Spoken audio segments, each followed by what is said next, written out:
Excited to bring you our Culture is Key project, which is produced in collaboration with the Rhode Island Council on the Humanities. And this is Capture the Block.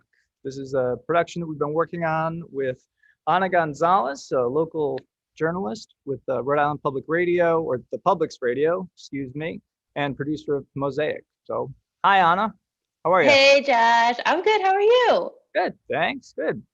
Thanks for doing this. Excited to share this work with everyone. Yeah, me too. Before we get started, do you want to give people a little background on like what the project is and how we ended up here? Yeah, absolutely. So this idea started back in September, October, kind of late summer, early fall. And I think everyone was feeling really optimistic. Like, okay, summer's over, fall is just starting, like school year's starting, we're going to get through the pandemic and it's going to be over. And like by the holidays, this is going to be the thing of the past. Like the vaccine's here, come on. Oh. And obviously that's not what happened because it's almost been a year now and we're still kind of in the same situation. So we were approached by the Council for the Humanities. We were asked to be part of this project that engaged both cultural organizations and journalists to combine and somehow plan an event or a series, some program that engaged the idea of what it means to be civically engaged. You know, like what are someone's civic duties? What does it mean? What does civic even mean as a word? So originally we were like, okay, let's throw a block party. Let's like go on the streets. Let's have some popcorn. Hot chocolate was talked about. Yeah. And then we couldn't do that. So yeah, it took a couple of turns along the way, and we eventually settled on, you know, with the idea that the Wilbury Theater is part of the Olneyville community, the you know, the 02909 zip code, and that zip code has been the most affected by the pandemic. Statistically, it has the highest rate of COVID-19 cases in the entire state. So it felt really important to have to act kind of like as a platform for people to reflect on, okay, what does that actually mean when a zip code has the highest rate of a deadly disease in the entire state? How does that affect the people, and how are people coping in this time when we're all so isolated, so we can't even talk to people about it? Yeah, we talked about like the original idea, right? We were going to ask people like tell us about what happened on this street or in this area, and then we thought we'd get like, oh, I had my first date on that, you know, park bench or whatever, yada yada yada. We thought we'd get like cutesy stories like that, but then as COVID just got worse and worse, we talked about, yeah, it seems kind of almost callous to ask people about anything else, considering this shared pain that everyone's going through right now. So we found some people, right? We found some people to talk to. How did you found these people? How did you find these people? Well, I mean, a lot of them are friends of friends, or friends of mine, or colleagues, or people I've worked with before. You know, as a journalist or producer, I find people to talk to all the time. But I think the core of the answer to that question really is that every person that you're going to talk to, that you run into maybe in the grocery store or on your walk with a mask on, has a story about the way that this pandemic has affected their lives. And so the main two questions that we asked everybody were, what have you lost during this past year of a pandemic, and what have you gained? And so it could be as simple as, I lost a routine, or I lost a commute, I lost I don't know, I lost my job. It could be a serious thing. I lost a loved one or an opportunity. And then what I gained, some people don't have anything that they gain. It's all been bad, but the majority of people have found a silver lining, or no matter how thin it might be. So that's how, yeah. Wow. It's great. So this is a sampling of people from the 02909, 02908, and 02907. So sort of the West End, Olneyville, and the Valley neighborhoods, right? And I think let's go. This is just a sample of the people living here. Do you want to introduce the first one, and we can share the interview we did it with Oliver Sideshow Arias, by the way. You know, who Yeah, filmed shout out to Sideshow. Yeah, he's the real the Real real OG. Yeah. He's working right now because you gotta do what you gotta do in a pandemic. But yeah, so he filmed these and then we edited them together. I did the interview, but the first video that you're gonna see is of a high school student, and her name is Michelle. And she came to us through the Manton Avenue Project. So shout out to the Manton Avenue Project, awesome youth theater organization. You'll hear from the director, Meg, a little bit later. But yeah, Michelle. So an interesting thing about Olneyville and like 02909 and this part of Providence is that it is deeply Spanish speaking, deeply immigrant community. And so that's what I do mostly is I work with different immigrant communities and people and I tell their stories. So Michelle's story really strikes me as like a quintessential like child of immigrant story because she has to kind of be in two worlds and be a little bit more of an adult than maybe she would have to be if she wasn't in this situation. So yeah, so that's kind of what you're about to hear. Cool. My name is Michelle. I'm 16 years old and I go to classical high school. I heard about it actually on New Year's. It was because I had my quinceañera in December. And that was like before everything kind of got worse. So when I thought about it, I was just really happy that I did it in December because if not, I wouldn't have been able to. Well, last year, my sister wasn't in school, but this year she started kindergarten. My mom didn't speak English, so I have to help her with that. And then after school, I have to do my own work. Yeah, I'm basically just like there to help her. And whenever she has to like join the Google Meets with her teacher, I'm the one there to make sure she's focused. It's a little stressful sometimes because I also have an older sister, but she can't really like read and write that much. So I have to help her with her essays too. So it could get stressful sometimes. Well, I'm getting used to it now. I chose to stay online for the second semester, so it's getting better. I feel like the biggest thing I've lost is motivation to do stuff because I've been home all the time, so it's kind of hard to keep yourself motivated, like especially when you're with the same people all day. I feel like time is like passing like quicker because I feel like just next year I'm going to be a junior and then a senior and then I'm going to have to start applying, so it's scary a little bit. Well, during this time, since I've been teaching my little sister, I taught her how to read, so that was like made me really proud. And she's like slowly starting to like learn how to write too. And I've been the one helping her, so it makes me really proud to know that I helped my little sister learn to read.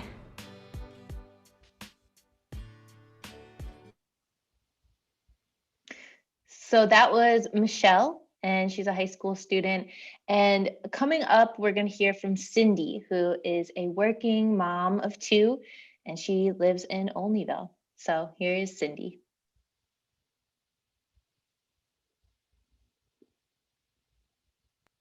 So my name is Cindy Miranda, and I'm a photographer, online comedian, and mother. It's been challenging because, you know, their whole life is just changed and they're just starting out. Letty is 10 years old and then Brandon just turned 8. So, you know, we're at home and at the beginning I was just trying to find ways to like, not to scare them, just kind of like explain it to them that like, you know, we can't do these things anymore. You know, we gotta put a lot of hand sanitizer all the time and we gotta wear masks. So they were like, okay, and you know, everything started out good, but then, you know, as time goes on, it just kind of like, it hits them, you know, they miss going to school, they miss hanging out with people, and even like our little walks around the neighborhood, like we just had to stop because there was just a lot of people out there. So I'm just like, you know, sorry kids, but we'll figure something out in the house. My daughter, she gets a little upset. She'll be like, I'm bored, there's nothing to do. And then I'll give her like the classic one-liner that my mom would tell me when I was a kid, like, go clean. And then like with my son, like he misses it too. Like he feels it. Like sometimes he'll like go on Messenger Kids and start dialing like random family members. And then sometimes when someone doesn't answer, we'll be like, okay, who else do you want to call? I feel like I lost like different opportunities just because like a year ago from now, you know, I was getting all these like cool opportunities to like go to these concerts, photograph, like have these like be super close to like bands and musicians, and I got to be like this close to one of the bands I've always wanted to see when I was a teenager. They're called Los Alacranes, and I was like this close to them, and I was just so happy. I felt like a teenager again, and to be able to be that close and photograph, like it was great, like, you know. And then like a month later it's like lockdown, stay inside. So what I learned is just be more resourceful. Like, yes, like there isn't as many opportunities as there was before, but if you just become resourceful and just think like, you know, think like, okay, so how would I approach someone or a situation? Like, how do I get myself out there? How do I get my work out there? And, you know, just like thinking of ways like, okay, so I can't network in person, so let me try online.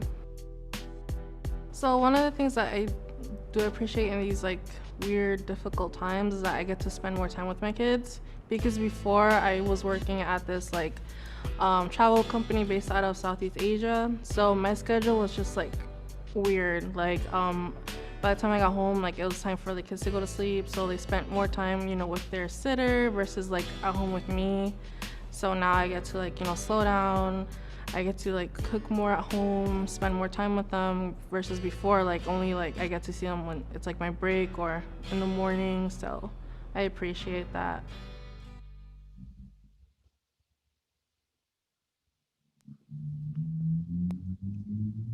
So that was Cindy, and we'll talk a little bit more about these videos coming up after this next one, but we'll just go right into Court's video. And Court King is a local, well, they do a lot of things, but they describe themselves as like a youth developer. They work a lot with youth.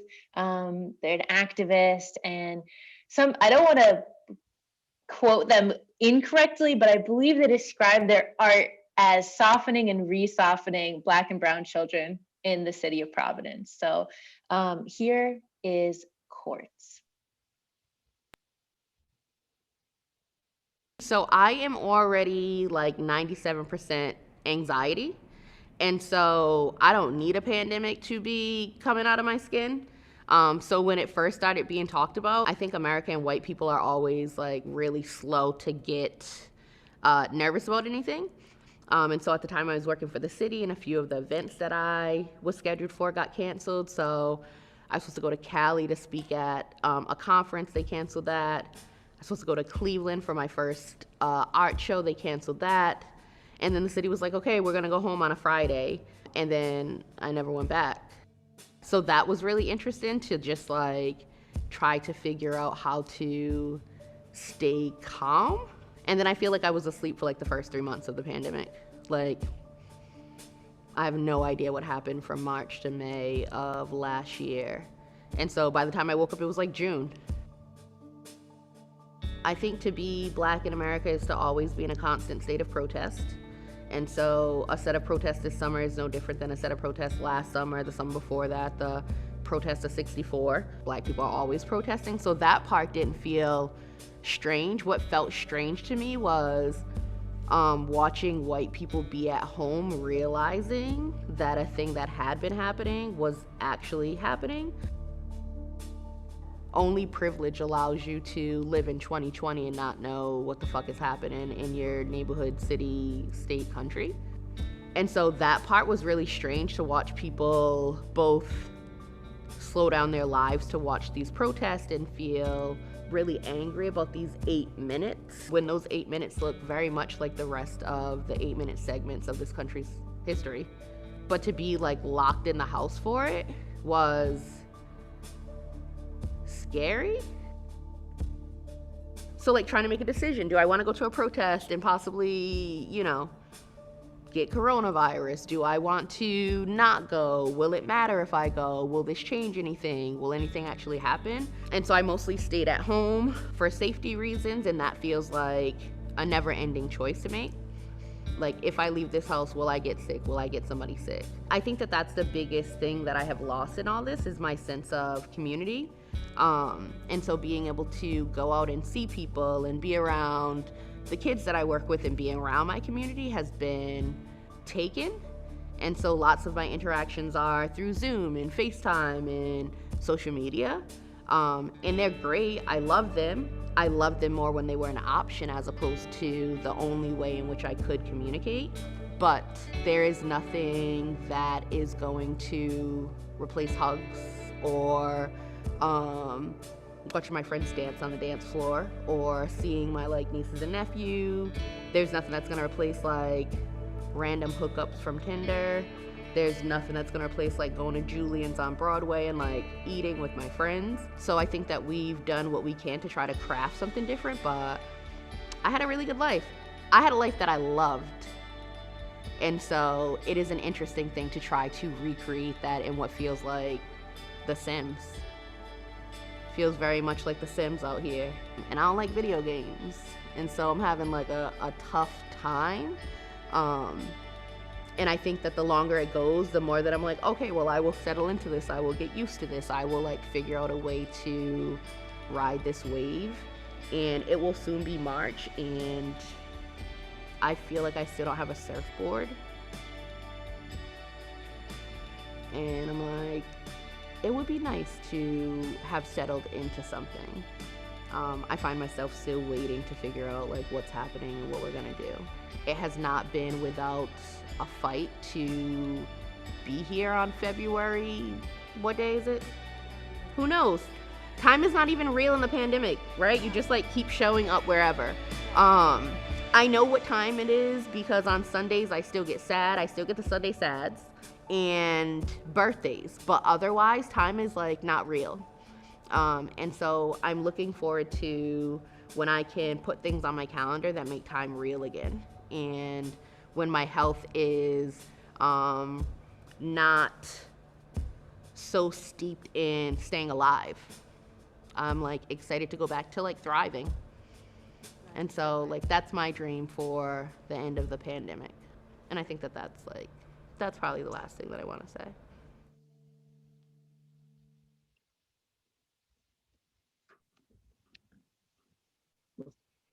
Thanks, Anna. Wow. Like three very different experiences, it felt like, right? So much of what Court spoke about, spending the first 3 months of the pandemic, feeling asleep and mourning this sense of community. I just, resonated so much with me.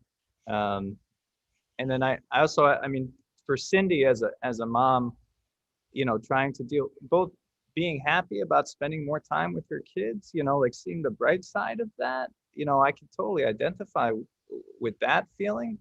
But it's also, I mean, I have 3 kids at home. It's also hard to just keep them busy, right? When they can't go to school and stuff. I just thought that there's so much there that we share. I mean, what were your impressions in talking to each of these individuals? Yeah, I think, well, starting from, yeah, like you said, they're all very different and they all touch on different parts of like my own experience and like I feel like everybody's experience. And like starting with Michelle, I was just like, when I talked to her and she told me that she taught her little sister how to read, I almost burst into tears. I was like, you're 15, what? That's amazing. So that was like inspiring, but also like, dang, like this is what's going, people are having to do these impossible feats every day, like working full time with multiple kids and having to figure out how to take care of them and log them into virtual learning or figure out how to, protect them from something where the rules are always changing and, you don't know what's safe. And, it's like all these mental games almost. And that's something that really struck me about Court's interview and talking with them was the mental toll that this is taking on everybody. I think is the isolation, the repetitiveness, the grief. I think because loss isn't just of grief. You can grieve more than just a loved one's life, although that is like immense and huge. You can grieve the loss of colleagues. People used to see everyday relationships, used to have routines. Milestones is a big thing. So I know in my family, we've missed a ton of milestones of like retirements, weddings, birthdays. Obviously, everybody's missed a birthday this year so far. There's maybe like 1 or 2 weeks of people who haven't had a COVID birthday, but it's coming for you too. So, yeah, that's what stuck out to me the most. Yeah, the other, I mean, court also brought up, I mean, the protest in George Floyd and Black Lives Matter really, yeah, for white people sitting at home who maybe were too privileged to pay attention to this stuff as much as they should have been, or as much as it deserved the attention. I mean, would it be wrong to say that a silver lining out of this COVID was that these white people were forced to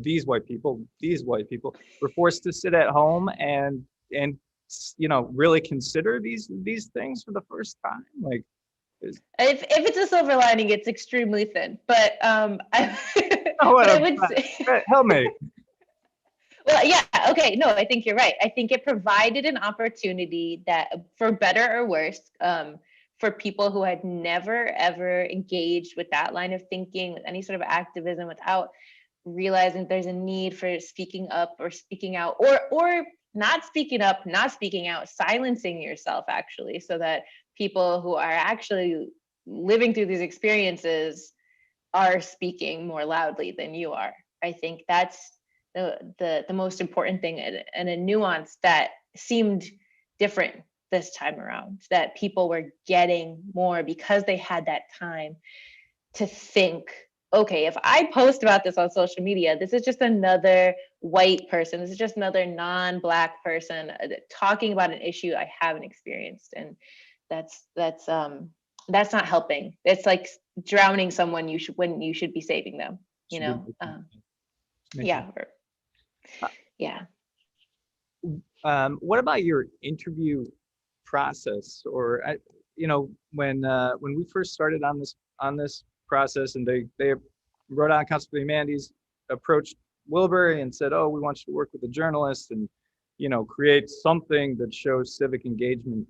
And they gave us a list of possible journalist recommendations, and Ana González of Mosaic was on it. I was pretty pumped. I mean, I love Mosaic. I feel like the interviews that you get, just giving people an opportunity to share their stories feels like just, we hear a lot from leaders, from, especially in COVID, it's all about doctors and of course we need them, but, to hear stories from people who are living their day-to-day existence just feels, it resonates more. Anyway, for me, as you in this work, like, what's your process, or how do you kind of go about it? I think I start every interview and every conversation really with something I touched on before, which is that every single person has an incredibly complicated, difficult, joyous, terrible, wonderful story lurking behind them. And then if they're willing to tell it to you, it's going to be great. But that's a big willing, that part is big. So if I get a yes from somebody, I know it's going to be good because they're already down to share about, especially with what I do, which is focused on immigrant experiences, how someone moved to Rhode Island. It's usually some of the worst times of their lives. And so if they're willing to share that, and they know going into it, like, okay, I'm going to talk about this horrible thing that I went through, or this really tough time that I went through, like, it's probably going to be good. So that's really the core. That's like my goal, is just try to understand somebody as truthfully as I possibly can, because you can never really know somebody, right? Like, you don't even really know yourself most of the time, but it's impossible to know a stranger entirely, completely.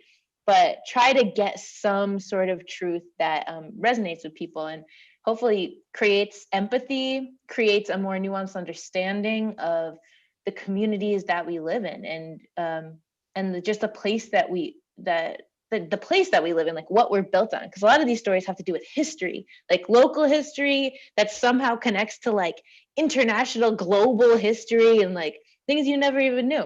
So with these interviews, they're like a tiny micro version of what I normally do. So it was more focused, like the past year of your life. And it was sort of the same process. So like, take me through it. Like, when did you first hear about the pandemic? What was your reaction? Trying to get more of the emotional side of it. Like, how were you feeling when you heard? What was it? Was this more about not just like, oh, I was in class, but like when Michelle said, well, when I first heard about it, I was really glad I had my quinceañera already so that I wouldn't have to cancel it. Like, that's just a very small detail, but you get this whole bigger world that she's living in, where she just had this big party and how she was happy that it, so it's just stuff like that. Yeah, that's basically my process. Well, let's hear some more. So who's next? So next, oh, good. So next is Jenny Sanchez, who is like, I didn't put this in the cut, but she was like, Anna, you're about to have the person who laughs the most and is the loudest. So I was like, all right, I'm ready for it. I turned on my mic and was ready. So Jenny's a performer, and she's also from Olneyville. So she grew up in the neighborhood, but her whole family is from Mexico. And so they own two, or at least one restaurant bakery in Olneyville. I think they own Casa Mexico. And so she has this huge family. They're all from the neighborhood. So she really knows Olneyville. And yeah, so should we just go into it? Jenny?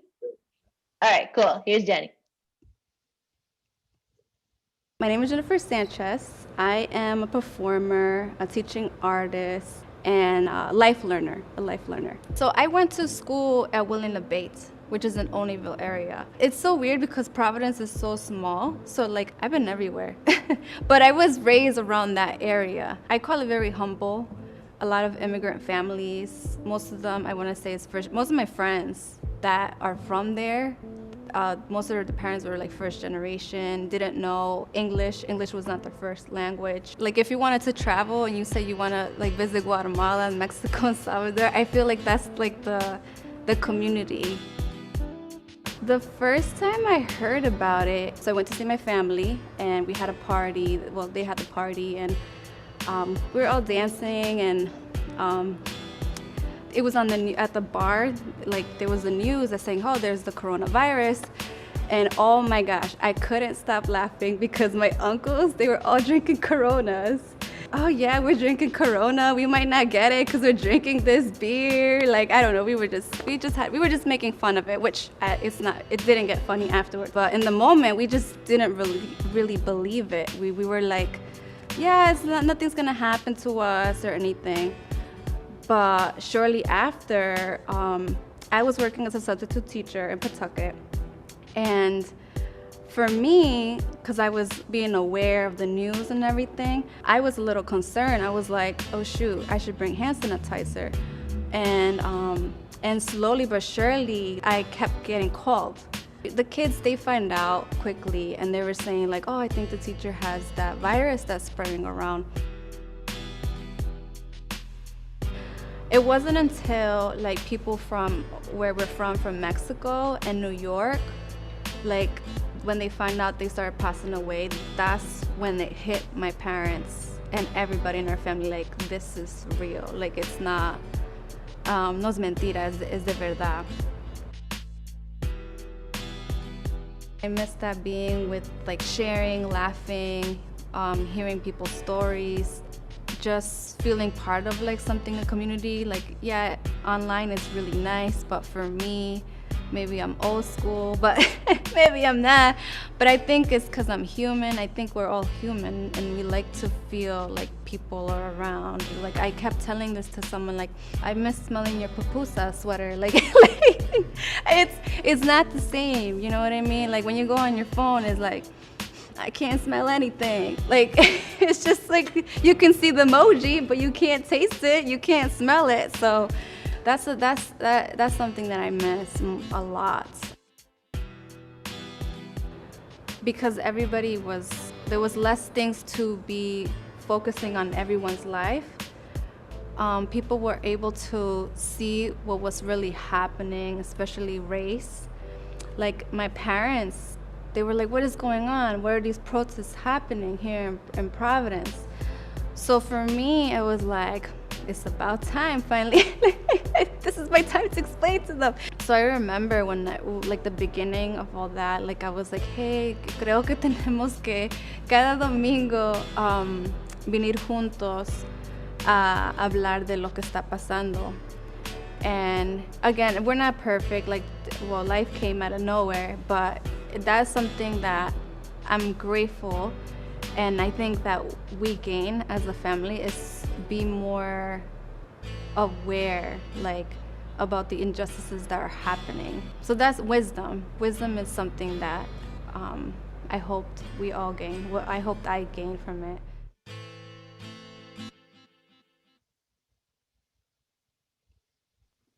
Cool. So that was Jenny Sanchez, and we'll reflect on all these again after a couple more videos. But the next up is Meg Sullivan, and Meg is an awesome actor and runs the Manton Avenue Project, which is a after-school youth theater project up in Olneyville. So here is Meg.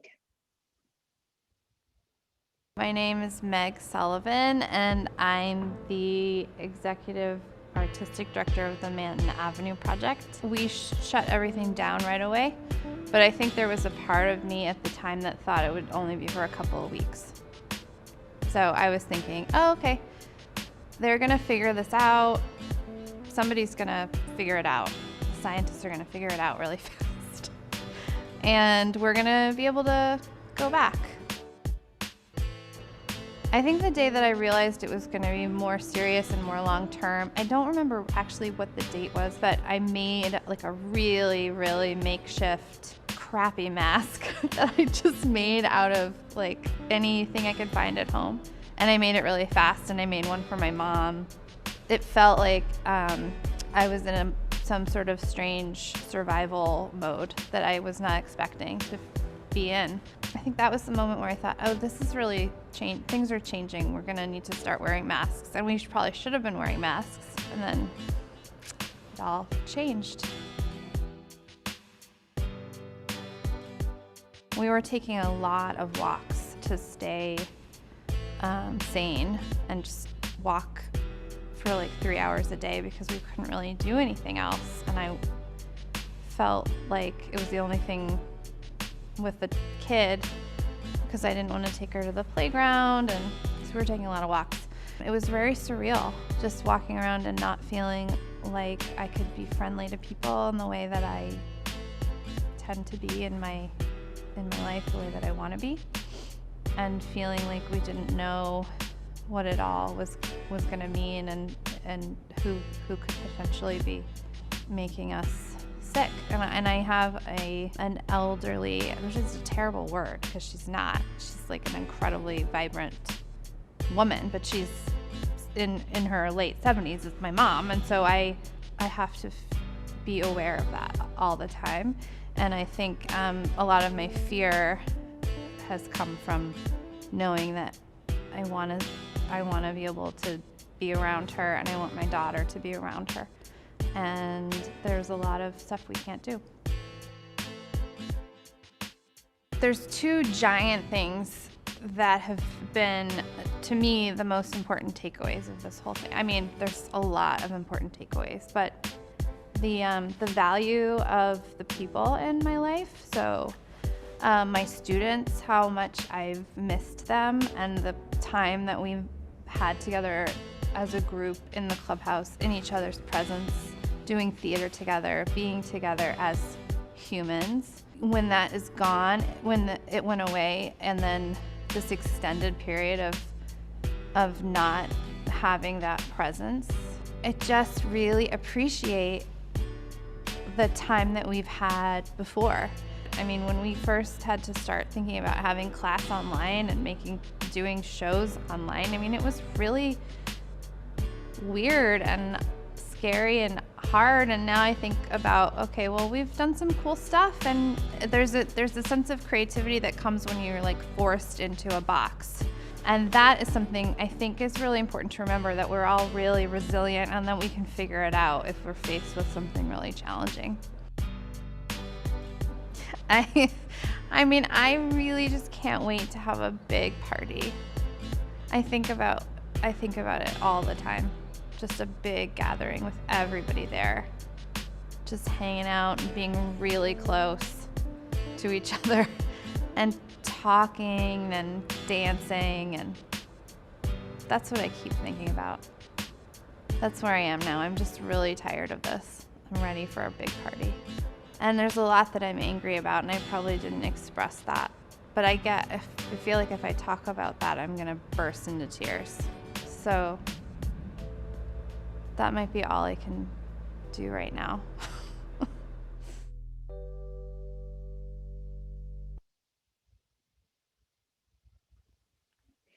So that was Meg, and I just one note on Meg's interview, it was very cold. So she wasn't just wearing a jacket to wear a jacket. It was for survival. So anyway, the next up, we actually have a special little addition to this. We had Luis Martinez, whose stage name Luis Gilberto, perform a couple of songs for us after we interviewed everybody. So this is the first performance of Luis, and yeah, he's a singer-songwriter and he lives here in Rhode Island, or in Providence. So again, here's Luis with a great song.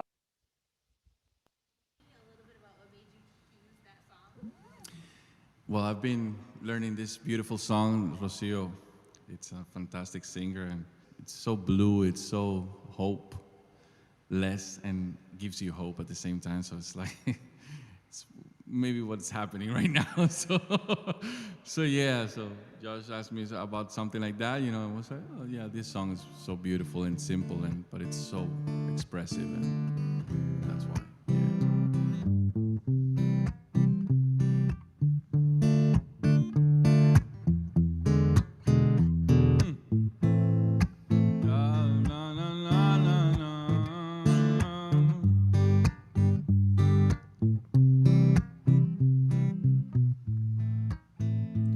Háblame de ti, cuéntame de tu vida.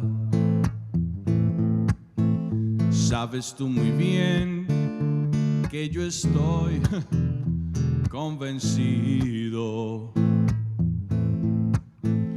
de que tú no puedes, aunque intentes, olvidarme. Siempre volverás una y otra vez, una y otra vez. Siempre volverás, aunque ya no sientas más amor por mí, solo rencor. Yo tampoco tengo nada que sentir, y eso es peor. Pero te extraño, oh, también te extraño. No cabe duda que es verdad que la costumbre es tan fuerte que el amor. Da-da-da-da-da, da-da-da, ha, da-da-da, na.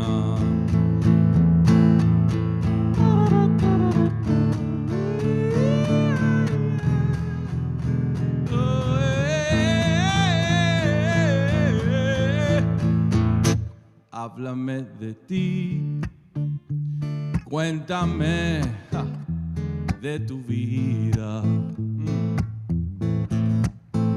Sabes tú muy bien que yo estoy convencido de que tú no puedes, aunque intentes, olvidarme.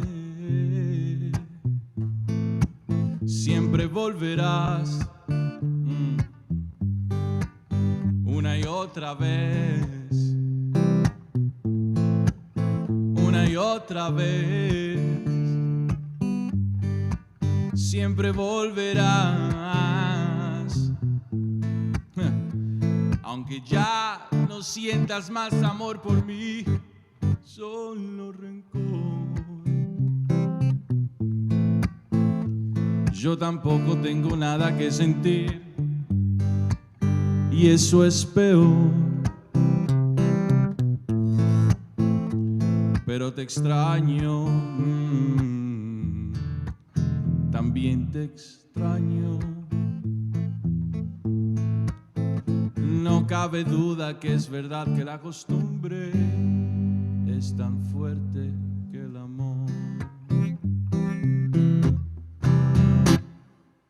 Gracias.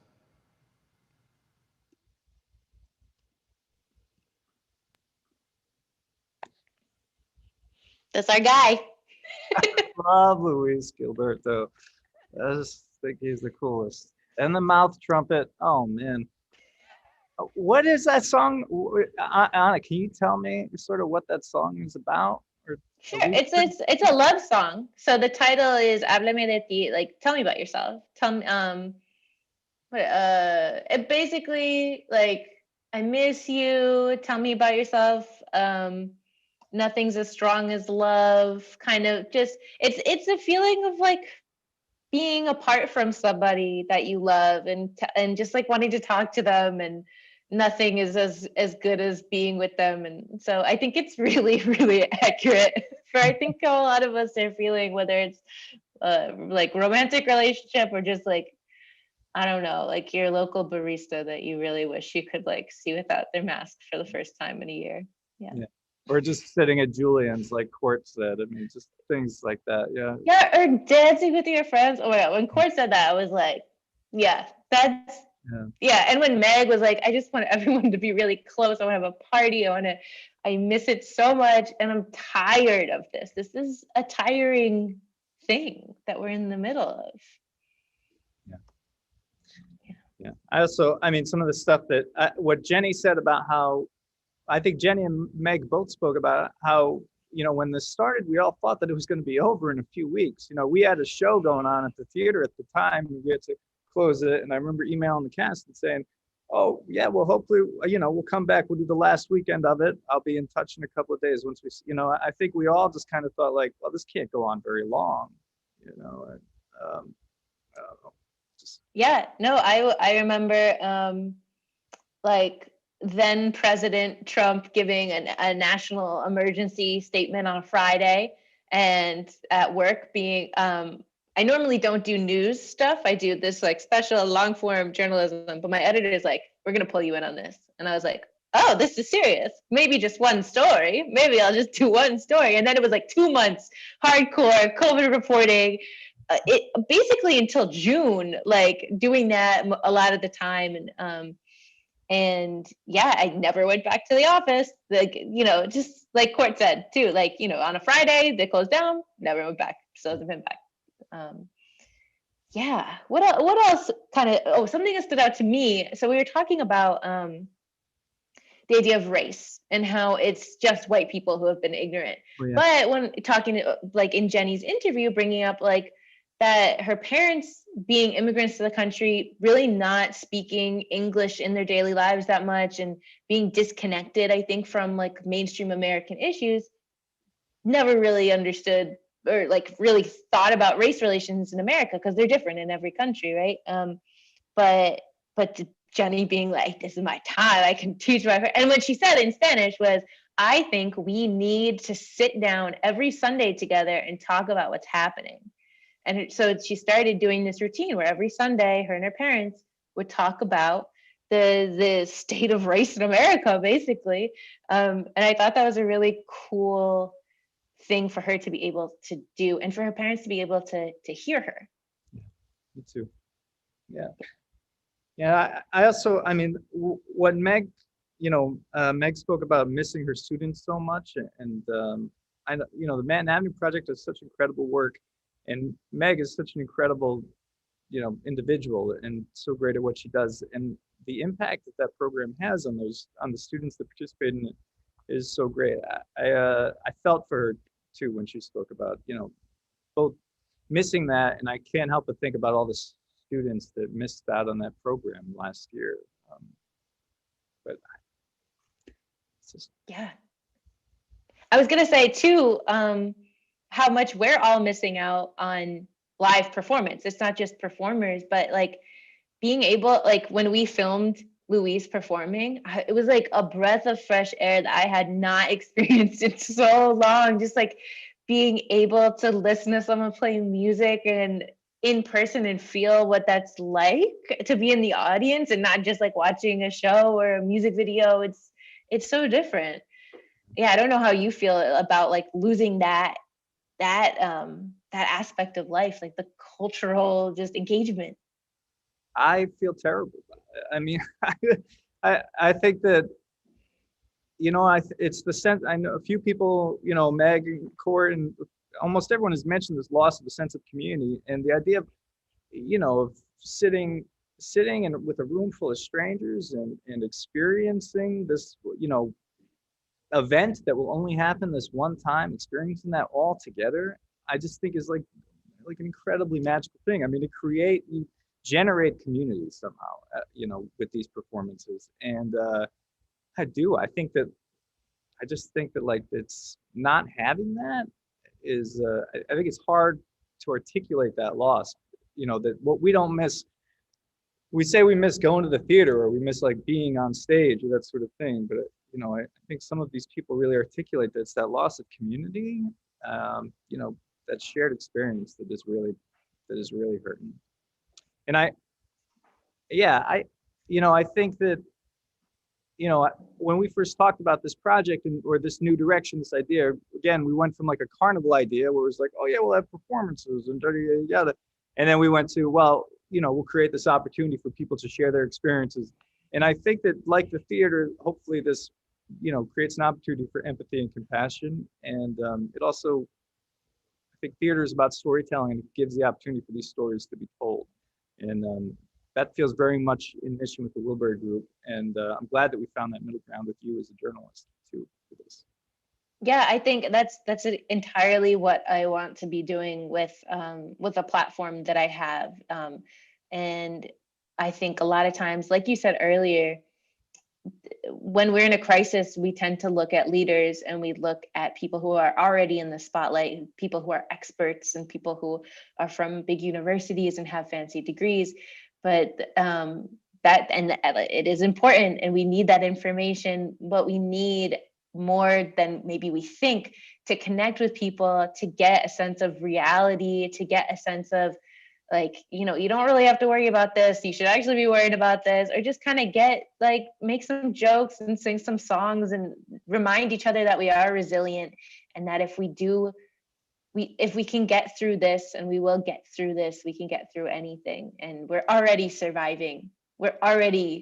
So everybody who's here with us has already survived so much, and we can hold out a little bit longer. Doesn't mean it doesn't stink and the losses don't hurt, yeah. but it does mean that we're on our way.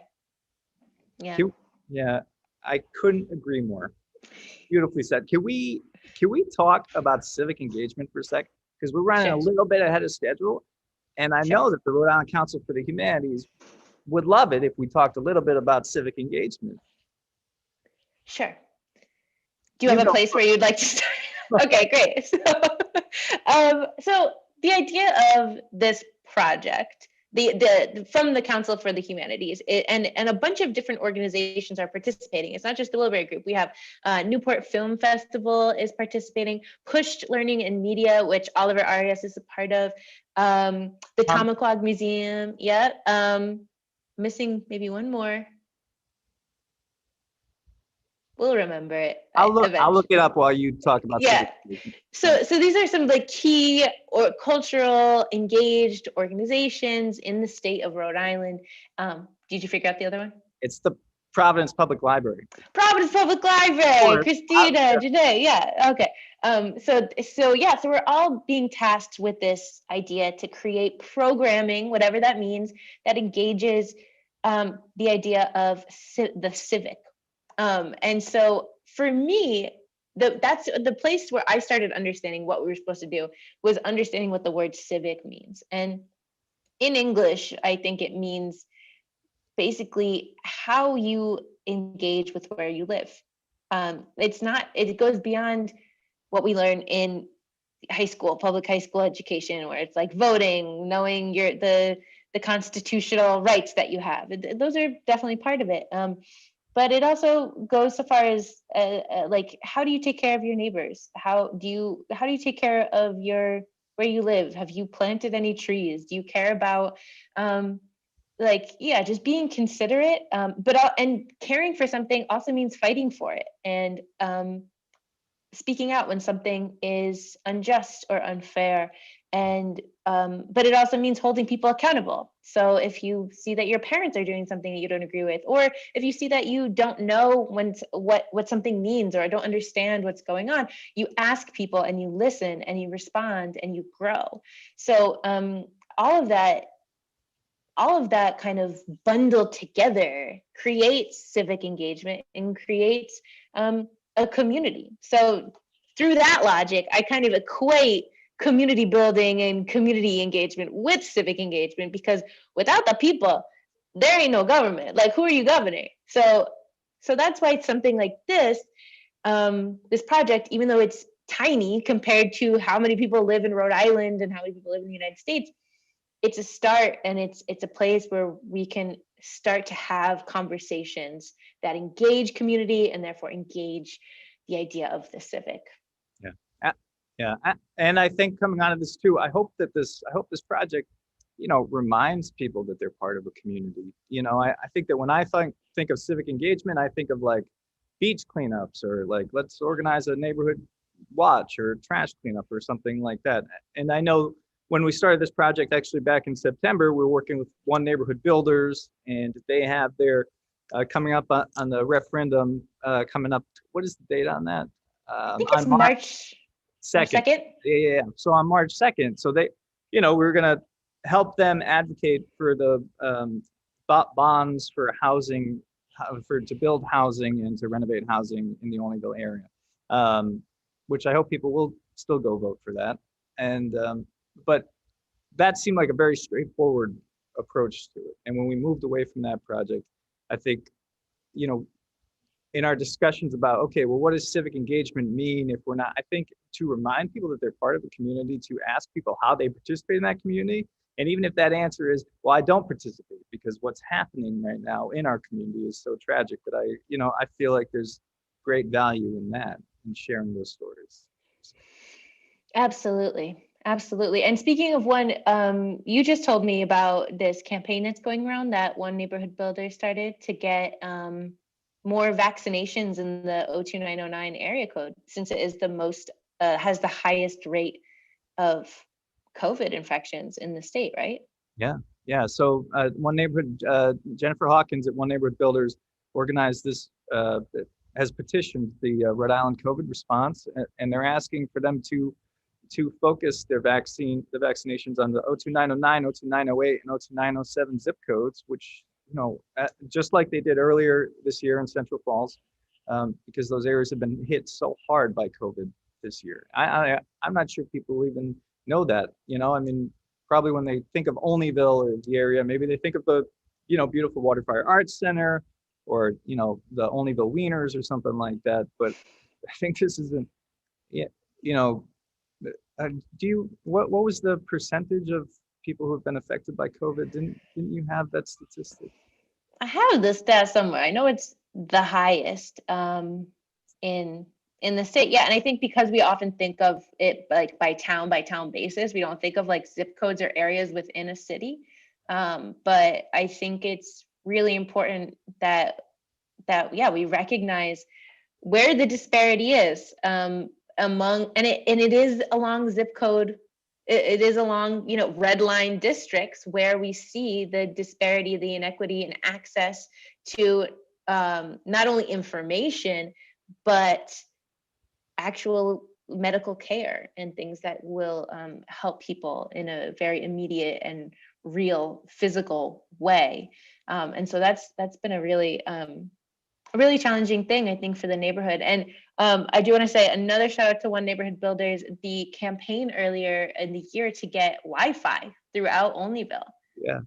Like they've just been crushing it with these like civic community, you know.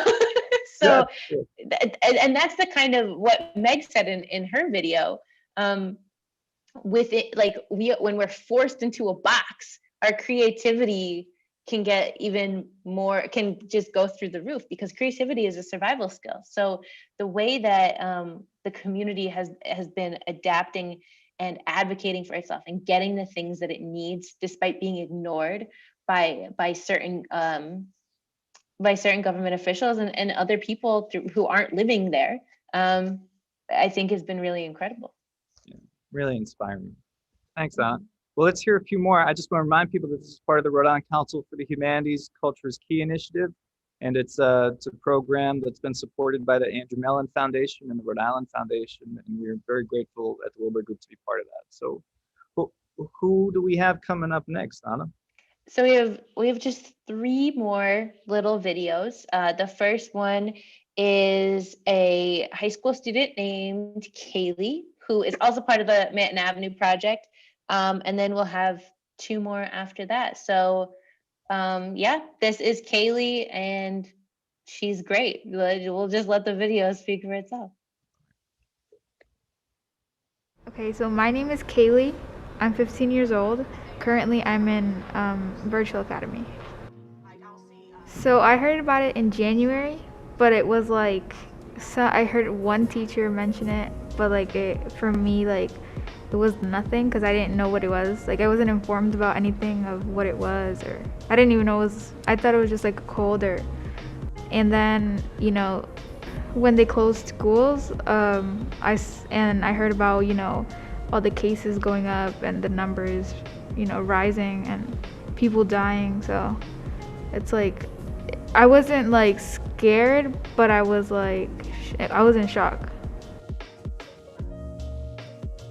In the beginning, there was a man that used to live in front of me that out of nowhere, you know, was found, you know, dead. So it was very like shocking because it was right in front and I didn't know anything.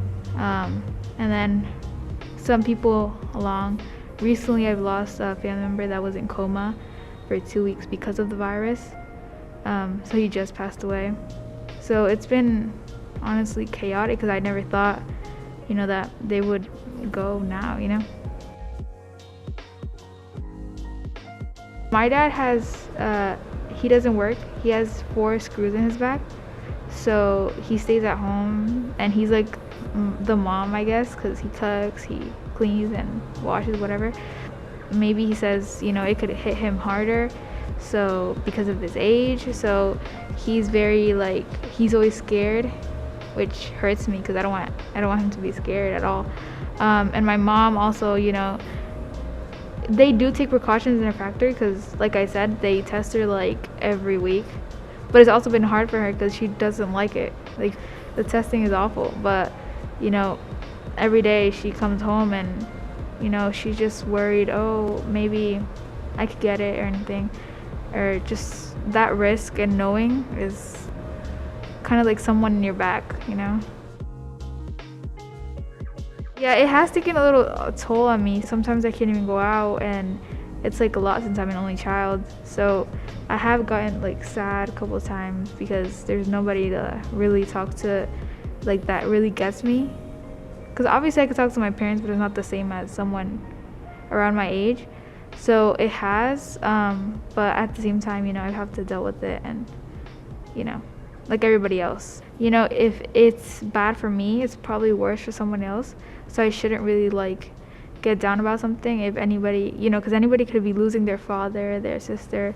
So I just have to think optimistic and, you know, just pray and just try to relax.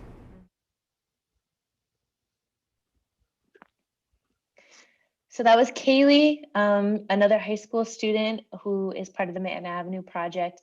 And a funny thing about Kaylee is that when she sat down, she was like, "Oh, I'm ready to go." I'm like, "You've been interviewed before?" And there was like 3 cameras and a microphone. She's like, yeah, let's go, let's roll it. So she's wise beyond her years. But so the next and final interview video that we're gonna show is Andrea LaFazia, and her official title is Goddess of the Good Times at Troop. So here is Andrea. My name is Andrea LaFazia, and I am the Goddess of the Good Times at Troop. That's my official title. I, just sort of remember hearing in the news, about flights and some danger in flying.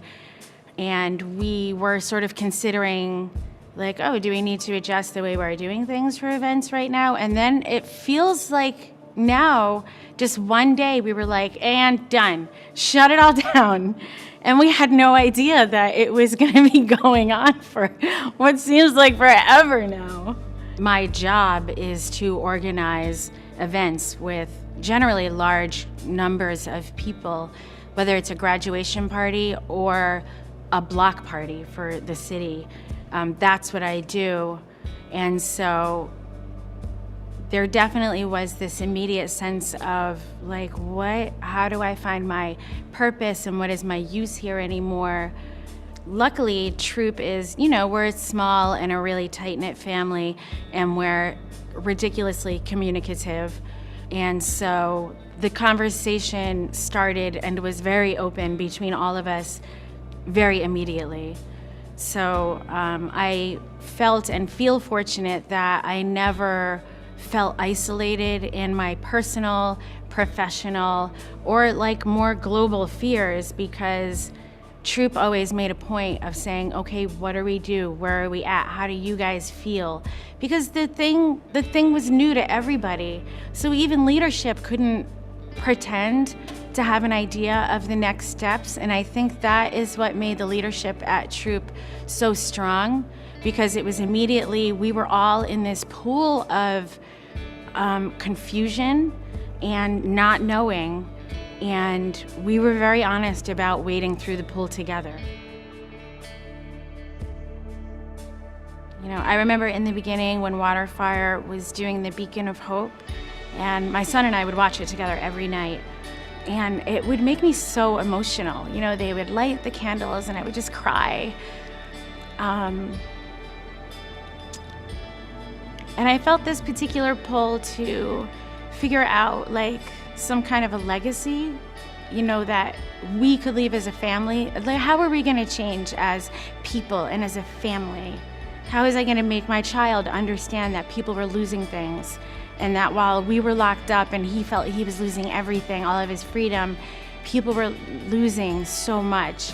And so there is all of this emotional and spiritual exhaustion. And so how do we figure out a way to scar this time so that at least we can say, out of this, we learned this. I learned this personally, and then we learned this as a group, as a population, so that we can leave something in this place to say, like, I honor the loss, I honor the pain, I honor all of the stress and the sleepless nights. So that is personally the thing I think about most.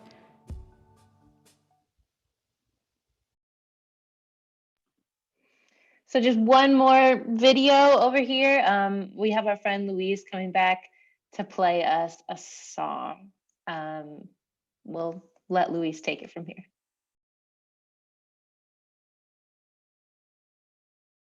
The next song is called Por la Ciudad, and it's one of my own, and it's about a lady or about God. So it's up to you to decipher or choose whatever you want to be. And it comes to my mind when I, choosing something about the community and, just something that talks about everybody. And so, yeah, we need a lot of love, especially in the cities. Okay. Okay. Thank you, guys. Thanks for listening.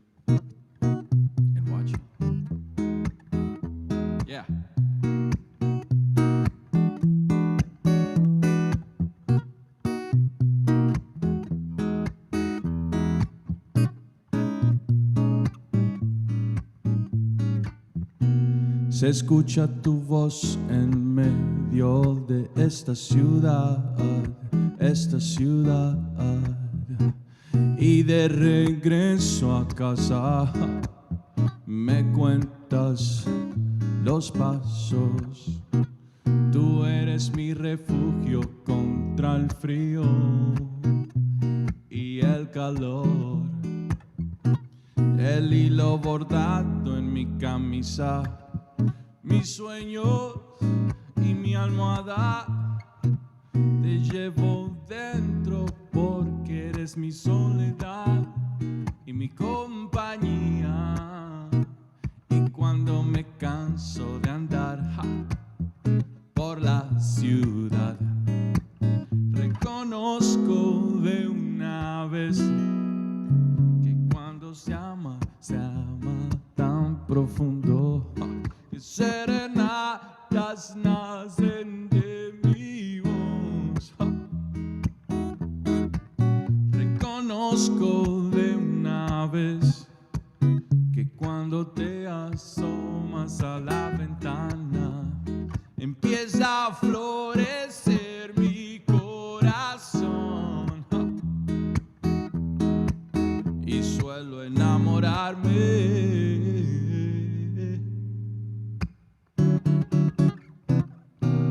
Aire que no escapa entre orejas que ven, que sienten, que buscan, que lloran, que temen, que escuchen tu nombre. Me lanzo a la calle. Eso.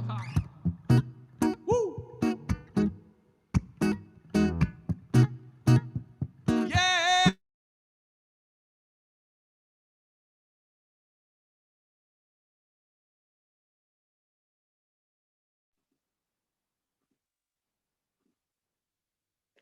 Oh, we're having some technical difficulties. Still can't hear you, Josh. Nope. Oh, the mute button. Okay, there you go. You'd think after a year of this, we'd all figure out the mute button, but we all get caught sometimes. Some of us are slower than others on that stuff. That was, yeah. What happened with the video? The video stopped in the middle. I don't want to throw anybody under the bus. Okay, sure. Yeah, no, something happened. But Technical Matt's difficulty. working very hard to fix it right now. Okay. Well, I do want to talk about, I don't know, can we talk a little bit about the space that you're in right now? And because the background might seem familiar to some folks who are watching as the background in all the other videos. So yeah, you want to talk a little bit about where you are right now? Sure. I'm here at the Waterfire Arts Center where we filmed these interviews with these people. And yeah, I think what Andrea mentioned, the Waterfire Beacon of Hope installation in her interview. And yeah, I think what these guys have been doing here, these folks, you know, has been responding so well to, I feel like, in terms of expressing this sense of shared grief throughout the pandemic. And that beacon of hope, you know, adding one light, what's the way to say it? Adding one light, you know, per death up to 1,000. 1,000 people in Rhode Island who had died. I thought was just such a moving experience every night to watch them do that. And you know, really glad that we were able to involve them in this way by doing the interviews here. It was a really special installation, I thought. But yeah. Yeah, absolutely. Well, I mean, let's just talk a little bit more. And then we'll go back into the video, into the music, and just kind of play it out, I think would be nice. That sounds great. Okay, cool. So something that, so we watched Kylie, we watched Andrea's video just now. And I think what struck me about Kylie's video was the same thing that struck me about Michelle's, is like teenager, and how many young people are experiencing grief and loss, unlike, I think, and anything I experienced, really, like a widespread kind of very public, like this is part of this big awful thing that's happening to everybody kind of loss. I don't know, like the toll that takes on young people right now. growing up, and what that's going to do in the future, I think is worrisome. Yeah. Yeah.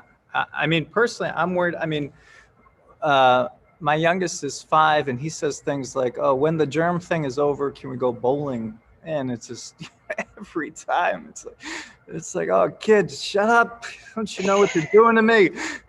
You break my heart a little bit every day. And I think that, for him, he'll bounce back. But I think to be 15, to be 16, to, all the experiences that you have in those years of high school, right? I mean, I know so many kids have missed proms and missed graduation, which, I think, are a big deal when you're that age, and to miss out on that stuff, I just feel like it makes the world feel so bleak, I would imagine. And yeah.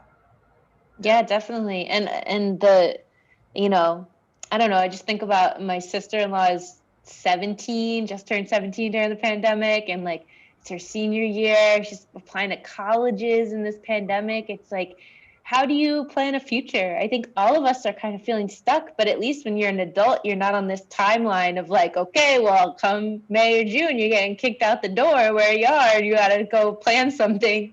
It's like those of us who can put our lives on hold until we can figure out what we can do, but that's not the reality for a lot of people, young people included, but also people experiencing joblessness, currently houseless people, like evictions are up, like all of these things that are attached to the pandemic that are equally deadly. And I think are going to, we're going to look back and say, like, actually the pandemic was more than just a virus. Obviously it was this all-encompassing, just like cloud of bad things happening after another.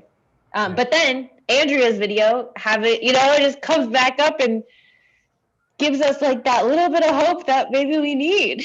Yeah, I'm lucky to know Andrea, and have worked with Andrea. She's, working with Andrea and Troupe on the Fringe Festival every year. And then, on our front porch performance stuff we did last year, Andrea, comes up with ideas and stuff, but she's just like her optimism is just incredible. And just like, just watching that video, I just feel, maybe some of the music tracks that Oliver put underneath it helped too, but I just feel like, yes, like we're going to come out of this and we'll have learned so much, and we'll grow together, and, brighter days are ahead. I just, that her interview just made me feel so optimistic for the future. Yeah, I think also it's important, it's something she mentioned too, is that she allowed herself to feel. Like, she cried, she did grieve, she is worried, she's not saying those things don't exist, I'm gonna be optimistic. It's saying that, it's important to recognize these things, but it's more important to look towards the future, because a year will pass again, and where are we gonna be at this time next year? It's going to be different for sure. Yeah. Anything else that you want to add about these videos before we jump into the final Luis track, number 3? I just want to say thank you. Thanks, Anna. I mean, this experience has been really great, and it's been eye-opening, and I really, you approach these interviews with such care and compassion, for the people that you spoke with. And I just, I feel very proud to know you and to be part of this with you. So thank you. And so thank you. That's good. Thank you, Josh. And thanks to the Wilbury Theater and to Max, who's behind the scenes right now, and everyone at Waterfire. Like, I'm not a live event person. I do all these pre-recorded, edited things. So like to be immersed in this world of like theater and connecting with one another, and like what that actually looks like, I forgot, like you said, I forgot that I was part of this community, and it's been a really great reminder that it's there. You just have to ask. Yeah. Cool. Thank you. So, and thank you. you. I just want to say thank you again to the Rhode Island Council for the Humanities and the Culture's Key Initiative. And I want to thank you to the people that we spoke to: Court King, Jenny Sanchez, Andrea LaFazia of Troupe, and Cindy Miranda, and Kylie and Michelle, and Meg Sullivan of the Manton Avenue Project, and our friend Luis Gilberto. So thank you. Thanks to all of them for speaking with us. And thanks to Oliver Arias for filming this. Oh, thank you so much, Oliver Arias. Cool. Well, with that, here's Luis again to play us out. And thanks to everybody who happened to watch this. Really appreciate you. Thank you.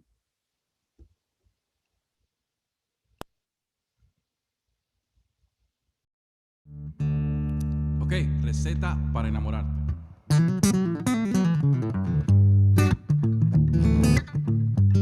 Stay safe. Positive.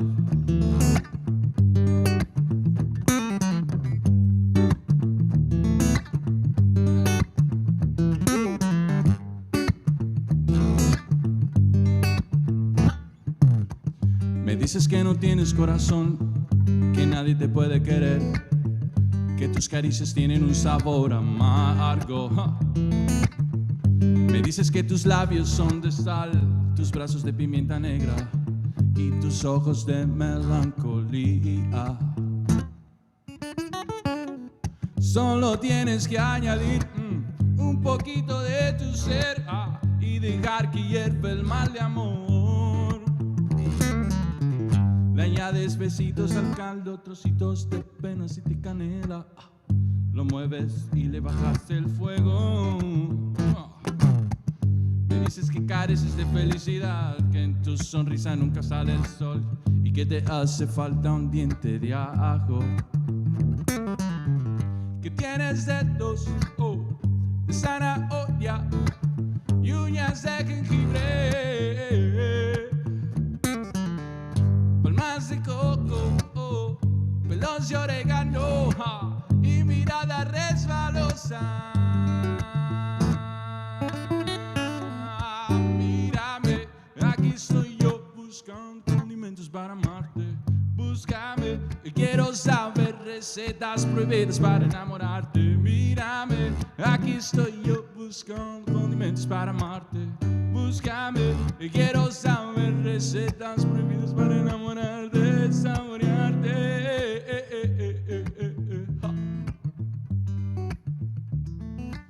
Wow, wow, wow.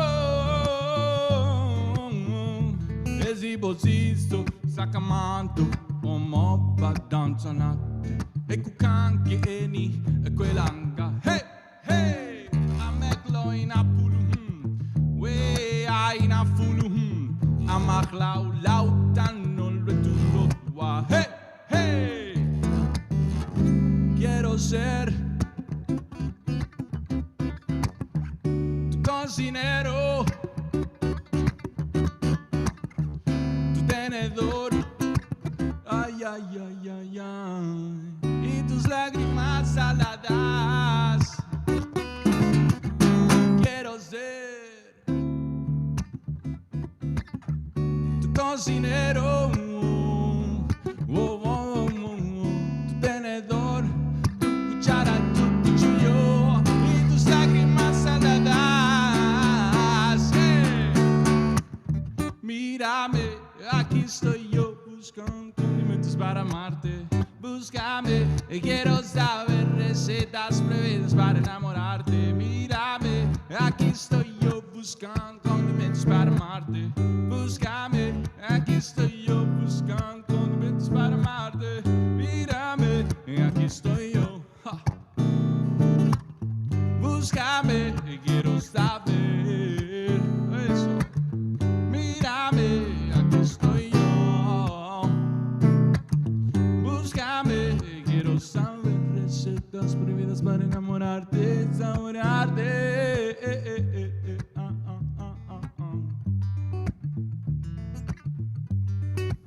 Yeah, yeah. Oh, la, la, la, la, li, li, li. Eso. Thank you.